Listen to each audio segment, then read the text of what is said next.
ডুয়ার্স খুব সম্ভবত এমন একটা স্থান যেখানে পাহাড়, নদী, ঝর্ণা, জঙ্গল, চা বাগান সব একসাথে দেখা যায়। কাজেই নিশ্চয়ই আপনাদের ইচ্ছে করছে এই অপূর্ব সৌন্দর্য অনুভব করতে। তাহলে আর দেরি কেন, চলুন বেরিয়ে পড়ি। এখন কিভাবে ডুয়ার্সে যাবেন, বছরের কোন সময়ে যাবেন, ট্যুর প্ল্যানটা কেমন হবে, কোথায় থাকবেন, কি দেখবেন, খরচই বা কত, চলুন আমরা একে একে সমস্ত তথ্যগুলো জেনে নেই। এই ভিডিওতে কিন্তু আমি ডুয়ার্সের যাবতীয় তথ্য নিয়ে আলোচনা করব।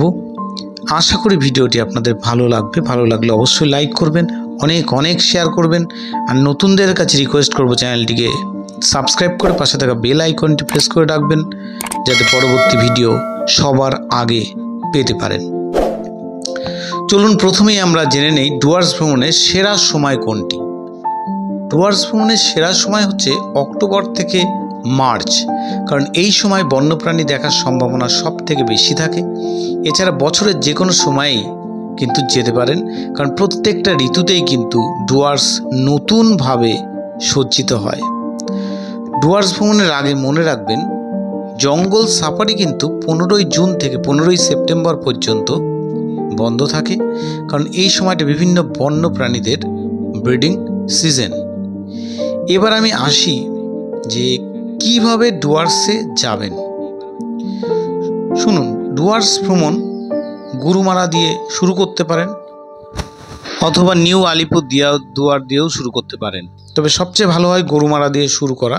যদি সেটা করতে চান তাহলে কিন্তু আপনি নিউ মাল জংশনে থামবে এমন কোনো ট্রেন ধরবেন, এবং সেক্ষেত্রে দেখা গেছে যে কাঞ্চনকন্যা এক্সপ্রেস, যেটা সব থেকে ভালো, কাঞ্চনকন্যা এক্সপ্রেস সন্ধ্যা 8টা 35 মিনিটে বা রাত 8টা 35 মিনিটে যাত্রা শুরু করে পরের দিন সকাল 9টা 10 মিনিটে নিউমাল জংশনে আপনাকে নামিয়ে দেবে। অথবা শিয়ালদা থেকে জলপাইগুড়ি রোড হয়েও যেতে পারেন, যেটা আমরা গিয়েছিলাম। সেক্ষেত্রে 13147 উত্তরবঙ্গ এক্সপ্রেস ধরে যেতে পারেন, যেটা রাত 7টা 40 মিনিটে ছেড়ে পরের দিন একদম সকাল পৌঁছে দেয় 7টা 18 মিনিটে। অথবা 12377 পদাতিক এক্সপ্রেস ধরতে পারেন, যেটা আমরা ধরেছিলাম, রাত 11টা 20 মিনিটে ছেড়ে পরের দিন সকাল 10টা 6 মিনিটে পৌঁছে দেয়। এবার আমি বলে দেই যে ডুয়ার্সের ট্যুর প্ল্যানটা কেমন করবেন। তো আমরা যেটা করেছিলাম 4 নাইট 5 ডেজ, সেটা আপনাদেরকে বলছি। 4 নাইট 5 ডেজ করেন তাহলে ডে 1-এ আপনি গরুমারা সাফারি করে নেবেন। ডে 2-তে চলে যাবেন ডুয়ার্সের 7 পয়েন্ট যেটা আছে, বিখ্যাত 7 পয়েন্টসটা ঘুরে নেবেন। ডে 3 মূর্তি থেকে জলদাপাড়া রওনা দেবেন এবং পথে খয়েরবাড়ি টাইগার রেস্কিউ সেন্টার দেখে জলদাপাড়ায় পৌঁছাবেন। এবং বিকেলবেলা আপনি কিন্তু ইচ্ছে করলে ভুটান প্রবেশদ্বার, যেটা আর কি, ভুটানটা ভ্রমণ করে নিতে পারেন। ডে 4-এ জলদাপাড়া টু বক্সা জয়ন্তীতে চলে যাবেন এবং বিকেলে জয়ন্তী কোর্স সাফারি করে নেবেন। ডে 5-এ জয়ন্তী থেকে কোচবিহারের উদ্দেশ্যে যাত্রা করবেন এবং কোচবিহার দেখে, কোচবিহারের রাজবাড়ি, মদনমোহন মন্দির দেখে বিকেলের ট্রেনে কলকাতার উদ্দেশ্যে যাত্রা করবেন। আমরা পৌঁছে গেছি জলপাইগুড়ি রোড স্টেশনে। এখান থেকে আমাদের গাড়ি আছে, বুলেরো গাড়ি। এখান থেকে আমরা হোটেলের উদ্দেশ্যে রওনা দেব। ওখান থেকে আমরা ডুয়ার্স আস্তে আস্তে ঘুরবো এবং আপনাদেরকে ঘুরিয়ে দেখাবো। এটা আমাদের বুলেরো গাড়ি। এই গাড়ি করে আমরা রিসোর্টের উদ্দেশ্যে এখন রওনা দেব। তো চলুন রিসোর্টে গিয়ে আবার দেখা হবে। তিস্তা নদীর ব্রিজটা পার হতেই শুরু হলো অরণ্য, এবং অরণ্যের মাঝখান দিয়ে সরু রাস্তা ধরে আমরা ছুটে চলেছি। এবং টেম্পারেচার এখানে অনেকটা কম, কলকাতার থেকে অন্তত 10 ডিগ্রি কম, এবং অত্যন্ত আরামদায়ক। অপূর্ব সুন্দর এই প্রকৃতির দৃশ্য দেখতে দেখতে আমরা এগিয়ে চলেছি এই পিচ রাস্তা ধরে। তো আমরা পৌঁছে গেলাম আমাদের এলিফ্যান্টা রিসোর্টে। এটা হচ্ছে এলিফ্যান্টা রিসোর্ট, একদম গরুমারা ন্যাশনাল পার্কের গায়ে। ফোন নম্বরও দেওয়া আছে, যদি আমি ডিসক্রিপশনে দিয়ে। সামনে যেটা দেখছেন এটাই আমাদের রুম। আর ওই পাশটা সব থেকে আকর্ষণীয় লেগেছে আমার, একদম বড় একটা উইন্ডো আছে বা দরজাও বলতে পারেন কাচের। আর এইখান দিয়ে পুরো এরিয়াটা অসাধারণ। আর ওপাশে একটা বেড়ার ওপাশে একটা চা বাগান আছে সুন্দর, আর চা বাগানের ওপাশে মূর্তি নদী। তো আমরা এখন সাফারি, আমাদের গাড়ি আগে থেকে বুক করা ছিল বলে একটু বেশি ভাড়া পড়েছিল। আপনারা ইচ্ছে করলে এই অফিস থেকে বুক করতে পারেন, এটা হচ্ছে লাটাগুড়ি অফিস। এখান থেকে বুক করলে আপনার কিন্তু একটু কম ভাড়া পড়বে। চলুন আমি দেখাই এখানকার রেট চার্টটা ঠিক কেমন। দেখুন, জিপ ভাড়া 1650 টাকা, গাইড 350 টাকা, আর এন্ট্রি ফি 260 টাকা। ইচ্ছে করলে ওয়াচ টাওয়ার সাফারিও করতে পারেন। এখানে চন্দ্রচূড় ওয়াচ টাওয়ার আছে, Jatraprasad watch tower, Medla watch tower. তা ওয়াচ টাওয়ারের সাফারির জন্য 6 জনের একটা জিপে জিপ ফেয়ার 1250 টাকা, রুট চার্জ 480 টাকা এবং গাইড চার্জ 350 টাকা, আর টিকিট 260 টাকা পার পার্সন। আচ্ছা, তো আমরা এখন গরুমারা অরণ্যের মধ্যে রয়েছি। তো সামনে একটা গাড়ি খারাপ হয়ে যাওয়ায় আমাদের এখানে আটকা পড়ে গেছি। তো আশা করি ওটা রিপেয়ারের চেষ্টা চলছে। ওইটা হয়ে গেলে আমরা আস্তে আস্তে জঙ্গলের গভীরে প্রবেশ করব। দেখা যাক কোনো প্রাণী দেখতে পাই কিনা। আর চারিদিকে ঝিঝি পোকার ডাক শুনতে পাচ্ছেন কিনা জানি না, আমরা তো খুব শুনতে পাচ্ছি।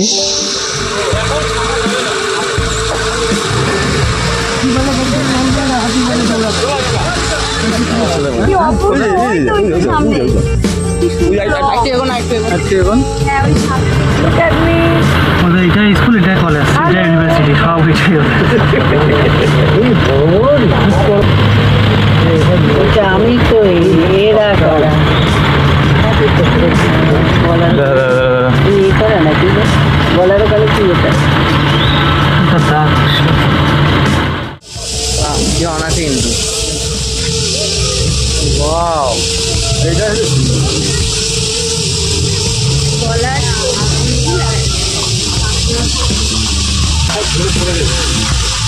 পাখনা পাওয়া যায় না? পাওয়া যায়, আমরা কালকে পেয়েছিলাম, নিয়ে চলে যাবো। কালকে ম্যাক্সিমাম পেয়েছিলাম। আর যারা যেমন আপনারা এসছেন ওদের থেকে আমরা চিনি, আমাদের তো এমনিতেই বাড়িতে অনেক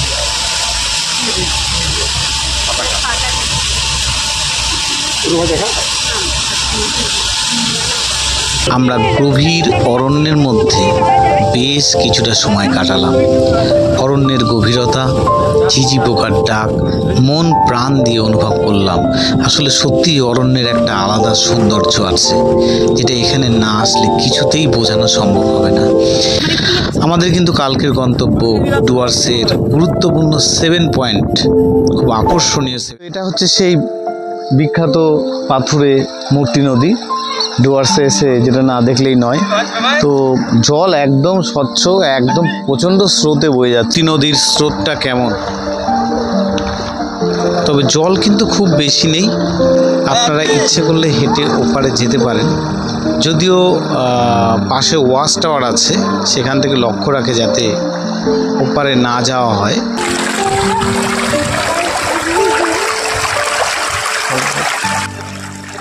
ডুয়ার্সে এসে মূর্তি নদীতে যদি পা না ভেজাই তাহলে ডুয়ার্স ভ্রমণে যে অসম্পূর্ণ থেকে যাবে।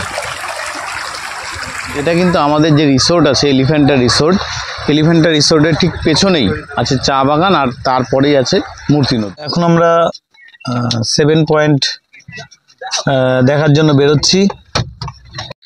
আজকে প্রথম পয়েন্ট মূর্তি তো আপনাদের দেখিয়ে দিলাম, পরবর্তী পয়েন্ট আমরা এবার গাড়িতে যাব।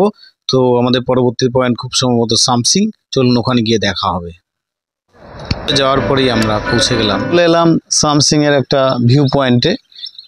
এটা মূলত টি গার্ডেন, চা বাগান। দেখুন কি অপূর্ব লাগছে, দারুণ। তো সুন্দর চা বাগান দেখে একদম মন ভরে গেল। তো এই চা বাগানটা দেখে আমরা পরবর্তী গন্তব্যে চললাম।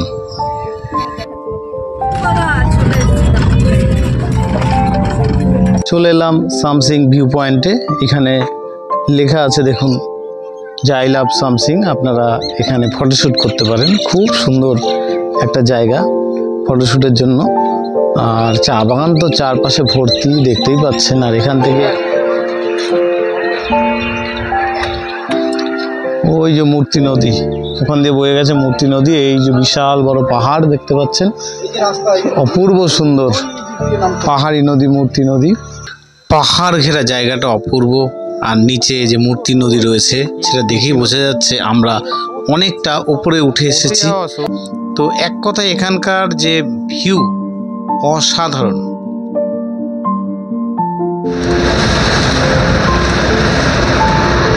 চলে এসেছি আমরা সুনতালি খোলার। এটা হচ্ছে এই 4টে পয়েন্টের মধ্যে আমরা সময় কম থাকে সুনতালি খোলার যে হ্যাঙ্গিং ব্রিজটাই শুধু দেখতে যাব, যেটার ভাড়া 300 টাকা।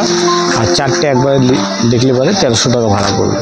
ঠিক আছে, চলুন যাই, গিয়ে আবার দেখা হচ্ছে আপনাদের সাথে। কল সাইট সিন ওদের নিজস্ব নিয়ে নিয়েছে এই লাল গাড়িটা ওরা ওদের গাড়িতে ঘোরাবে, 300 টাকা ভাড়া নেবে। আমরা হ্যাঙ্গিং ব্রিজটা দেখব। সুলতানি খোলার হ্যাঙ্গিং ব্রিজ আমরা একটা পয়েন্ট, সময়ের অভাবে একটা পয়েন্ট নিয়েছি। এই ব্রিজে আমরা এখন উঠব। দেখুন অপূর্ব সুন্দর। আর নিচ দিয়ে বয়ে গেছে সুনতালি খোলা নদী। চলুন আমরা ব্রিজের ওপরটায় উঠি আস্তে আস্তে।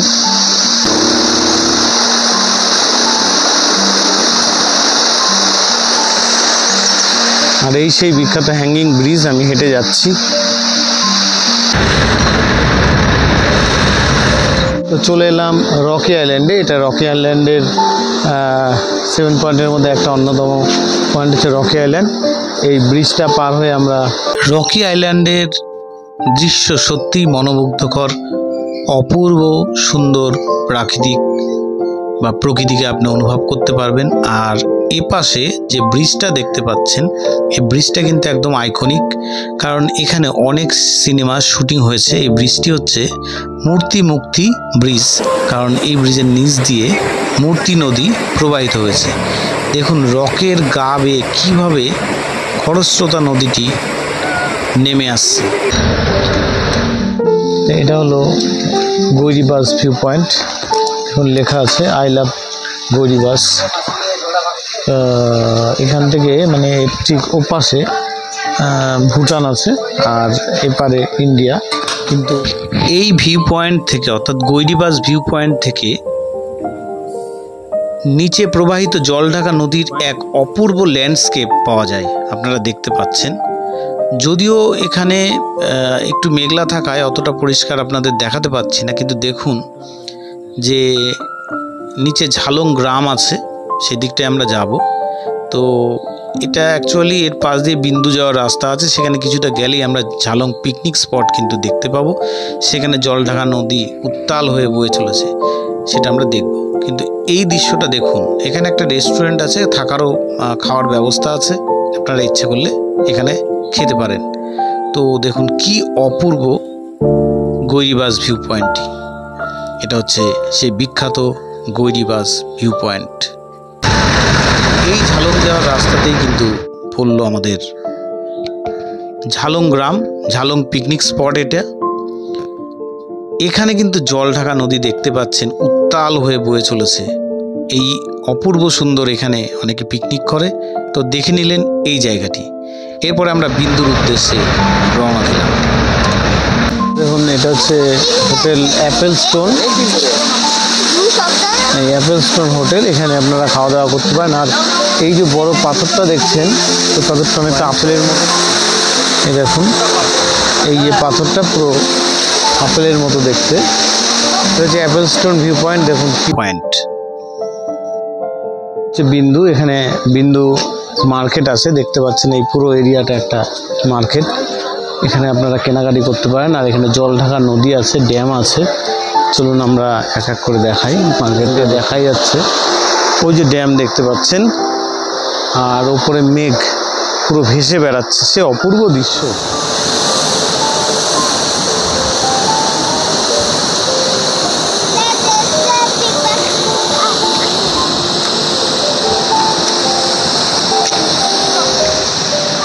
একদম নিচে নেমে পড়েছি, দেখুন কি তীব্র বেগে জল প্রবাহিত হচ্ছে।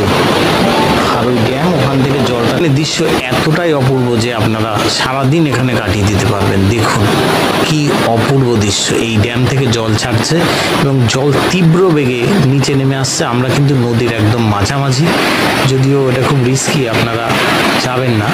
তো বিন্দুর এই পয়েন্ট দেখে সত্যিই এটা হচ্ছে ধূপজোড়া এলিফ্যান্ট ক্যাম্প। আমরা 7 পয়েন্ট দেখে বিকেলবেলা এখানে এলাম। এখানে আসলে কিন্তু আপনি অনেক হাতি দেখতে পারবেন। সকাল এবং বিকেলবেলা যদি আসেন হাতিগুলো দেখতে পারবেন। এই হাতিগুলোর কিছু কিছু সাফারির কাজে ব্যবহার করা হয়। এলিফ্যান্ট সাফারিতে পার হেড 1400 টাকা করে লাগে। তো এটা অনলাইনে বুক করা হয়। WBFDCর যে ওয়েবসাইট আছে সেখান থেকে বুক করবেন। তো আমাদের পরবর্তী গন্তব্য জলদাপাড়া। ডে 3-তে আমাদের গন্তব্য জলদাপাড়া। পথে আমরা দেখে নিলাম Khayerbari tiger rescue centre. South Khayerbari tiger rescue সেন্টারে আছি। তো এইখানে 30 টাকা করে টিকিট। তো সত্যি আমরা দেখতে পেয়েছিলাম লেপার্ড, ওখানে দেখেছিলাম।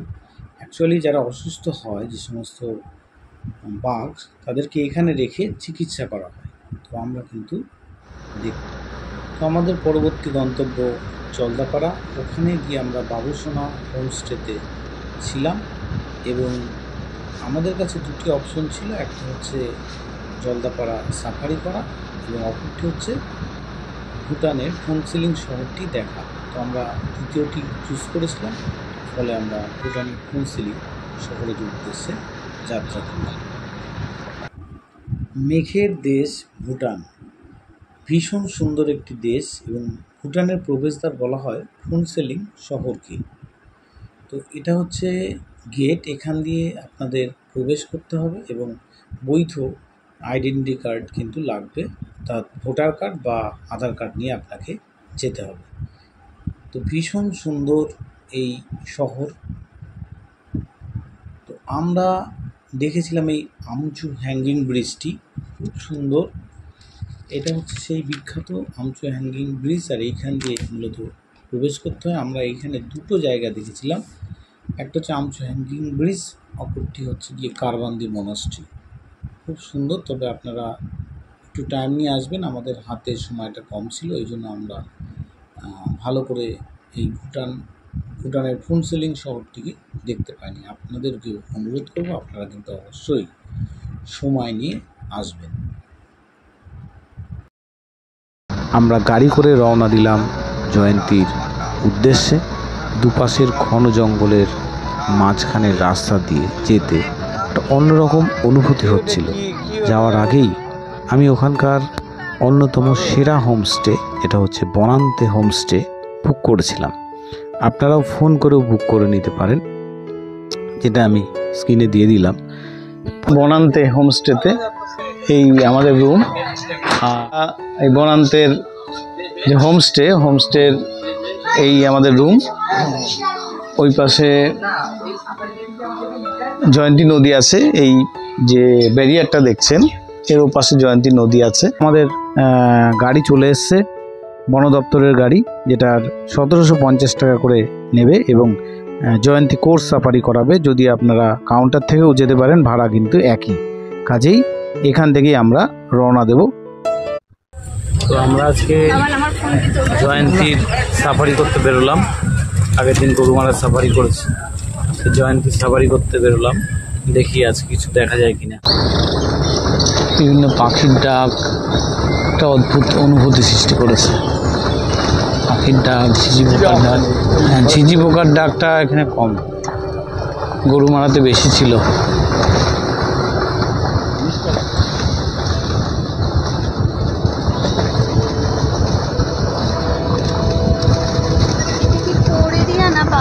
এটা করে দিই, এটা জাস্ট আমরা ঢুকলাম, এখন আরও অনেকটা ডেন্স ফরেস্টের ভিতরে যাবো।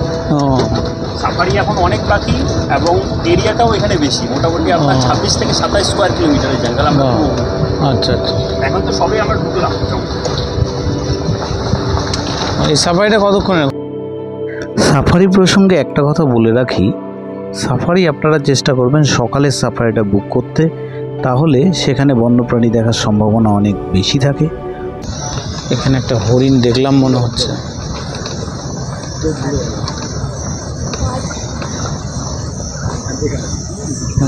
হরিণটা ভেতরে ঢুকে গেল।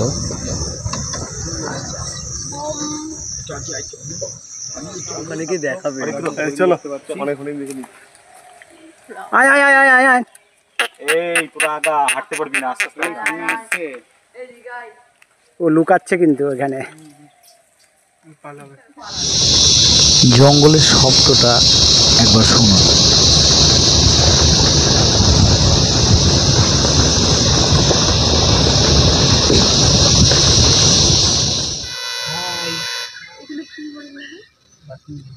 এই দেখুন একটা হরিণ দেখা যাচ্ছে।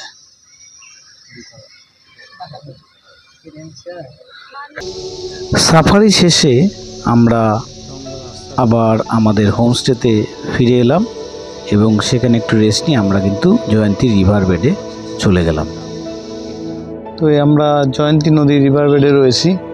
দেখুন কি অপূর্ব দৃশ্য, দেখুন অপূর্ব দৃশ্য। এই পাহাড় শিবালিক পর্বতের অংশ বলছে, অপূর্ব দৃশ্য, মনে হয় শুধু দেখেই যাই, অপূর্ব।